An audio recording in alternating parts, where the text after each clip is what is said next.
I'm gonna go through what every single sign means and how they all relate to each other. Aries is the first breath.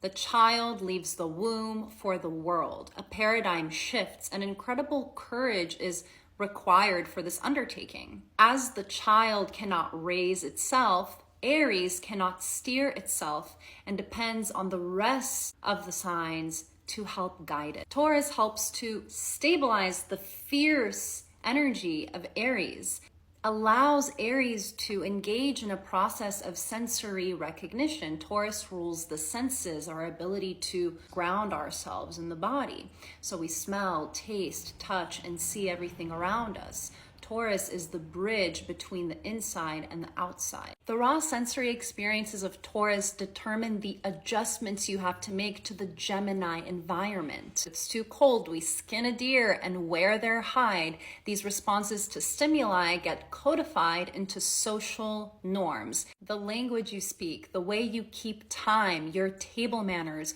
are all Gemini themes.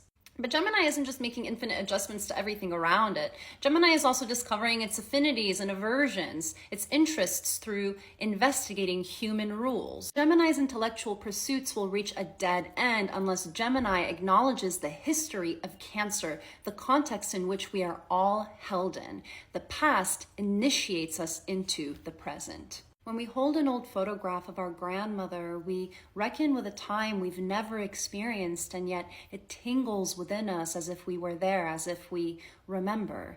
Cancer represents the subconscious, unseen, psychic information all around us. People say that Aries is the sign of identity, but it's actually Cancer, because here's where our unique cultural perspective is consolidated.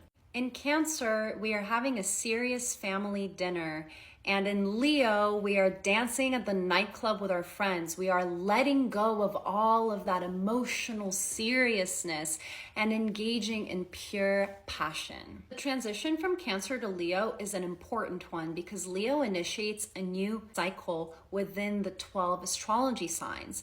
Every single fire sign is an initiator. The first 4 signs of the zodiac represent our personality developing. Leo represents the things that we create, which have their own heartbeat. Leo is telling you to perform at the school talent show.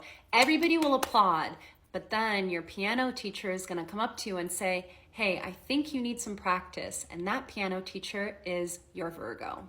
Virgo doesn't respond to flattery or rewards because Virgo recognizes that it's in a rigged system. Someone else will get a better opportunity because of something out of Virgo's control. So Virgo practices against all limitations. Virgo is weary of getting tangled in its own ego, which is why it often emphasizes the needs of those around it.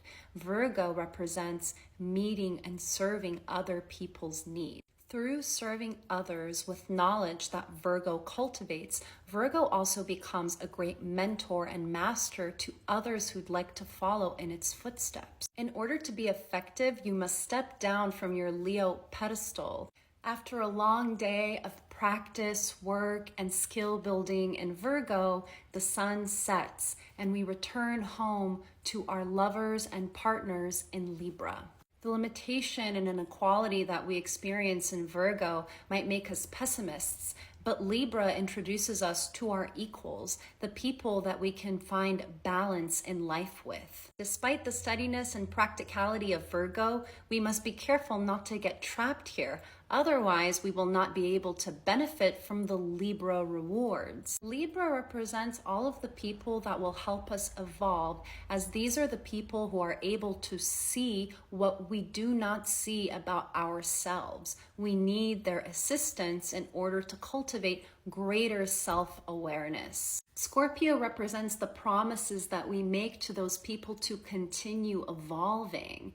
The deepest entanglements of our lives are scorpionic. Therefore, the stakes get raised around this sign. Scorpio, being the opposite of Taurus, equally deals with sensory experiences, but these are the sensory experiences connected with others, which is why Scorpio is also the sign of sex. Till death do us part. The more we merge with someone in an emotional, spiritual, physical, and financial plane, the less room there is for our own self. The transformation that the self undergoes through the other in Scorpio initiates us into the realm of Sagittarius, the last cycle of the 12 zodiac signs. The human drama of Scorpio made us lose and gain and transform. Sagittarius represents the re-energized self after crisis, all of the wisdom, strength, and optimism that we've gained by going through the trenches is a gift to the structure that Capricorn ultimately wants to create. Error that Sagittarius runs into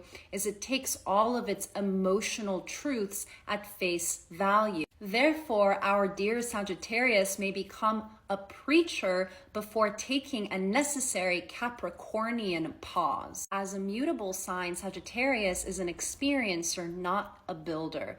The job of building belongs to Capricorn. Capricorn is concerned with building something culturally relevant, and this doesn't necessarily have to do with its own identity, as is expressed in its opposite sign, Cancer. Capricorn is more concerned with its work speaking for itself.